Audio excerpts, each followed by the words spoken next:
আসসালামু আলাইকুম। আশা করি সবাই ভালো আছেন। যে যেখান থেকে ভিডিও দেখছেন অসংখ্য ধন্যবাদ জানিয়ে শুরু করছি আমার আজকের রেসিপি। আজকে আপনাদের সাথে আমি শেয়ার করব সুস্বাদু এবং অসম্ভব মজাদার সাবুদানার পায়েস। এজন্য প্রথমেই একটি বাটি নিয়ে নিলাম 1 কাপের একটু কম সাবুদানা।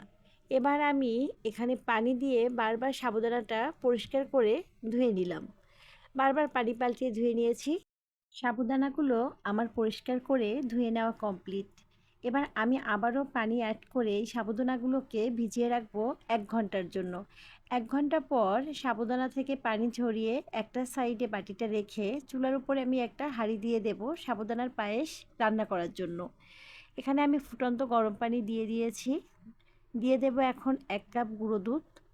গুঁড়ো দুধ দেওয়ার পরে একটা খুন্তির সাহায্যে আমি খুব ভালো করে গুঁড়া দুধ আর পানি খুব ভালো করে মিক্স করে নেব, যেন কোনো দানা না থাকে। মিক্স করতে করতে এখানে আমি অ্যাড করব আরও 1/2 কাপ গুঁড়া দুধ। আবারও খুব ভালো করে গুঁড়া দুধ মিক্স করে নেব, যেন কোনো দানা বা লাম্পস না থাকে। খুবই ভালো করে মিশিয়ে নেব। যেহেতু আমার পানিটা ফুটন্ত গরম পানি ছিল, তাই আমার দুধটা, আর যেহেতু আমি পাউডার দুধ দিয়ে রান্না করব, তাই এই দুধটা জাল করে আর কমানোর দরকার নেই। এখন আমি এখানে অল্প অল্প করে একটা চামচের সাহায্যে সাবুদানা দেব আর খুব ভালো করে মিক্স করে নেব। এখানে একসাথে কখনোই বেশি সাবুদানা দিবেন না, তাহলে কিন্তু দলা পেকে যাবে আর আপনার পায়েসটা মজা হবে না। এখানে অল্প অল্প করে সাবুদানা দিবেন আর খুব ভালো করে খুন্তির সাহায্যে মিক্স করে নেবেন। খুবই ভালোভাবে মিক্স করে নেবেন। তারপরে আমি এখানে দিয়ে দিলাম 2টা এলাচি গুঁড়ো করে নিয়েছি, সেটা দিয়ে দিলাম সুন্দর ফ্লেভারের জন্য। আপনারা অবশ্যই খেয়াল করেছেন আমি কিন্তু এখনও চিনি অ্যাড করি নাই, কারণ কখনোই সাবুদানা রান্নার সময় প্রথমেই চিনি অ্যাড করবেন না, তাহলে আপনার সাবুদানাগুলো সিদ্ধ হবে না।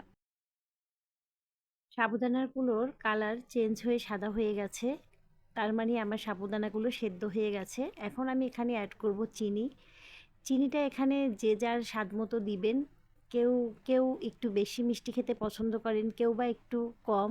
এজন্য এটা বারবার চেক করে অল্প অল্প করে দিয়ে দিবেন। একসাথে বেশি দেওয়ার দরকার নাই। এবার আবারও খুব ভালো করে আমি মিক্স করে নেব। চারপাশে দুধের সরগুলো জমেছিল, সেগুলো আমি একটু মিক্স করে নিয়েছি। এবার আমি সামান্য লবণ দিয়ে দেব। এটা আপনারা দেখে ভালো করে বুঝে নেবেন। কখনোই মিষ্টি খাবারে বেশি কিন্তু লবণ দেওয়া যাবে না, তাহলে কিন্তু আপনার মিষ্টি খাবারের স্বাদটাই নষ্ট হয়ে যাবে। এখানে খুবই সাবধানতা অবলম্বন করতে হবে। খুবই সামান্য লবণ দিয়ে খুব ভালো করে মিক্স করে নিয়েছি। আরও কিছুক্ষণ এখন জাল করে নেব। আমার সাবুদানার পায়েসটা প্রস্তুত হয়ে গেছে। একটু পাতলা অবস্থায় উঠাবেন। সাবুদানার পায়েসটা আমি ফ্রিজে ঠান্ডা করব, তারপরে পরিবেশন করব পরিবারের সবার সাথে। এজন্য একটা বাটিতে উঠিয়ে নিলাম। দেখেন, উঠাতেই কিন্তু পায়েসের উপর সর জমে গেছে।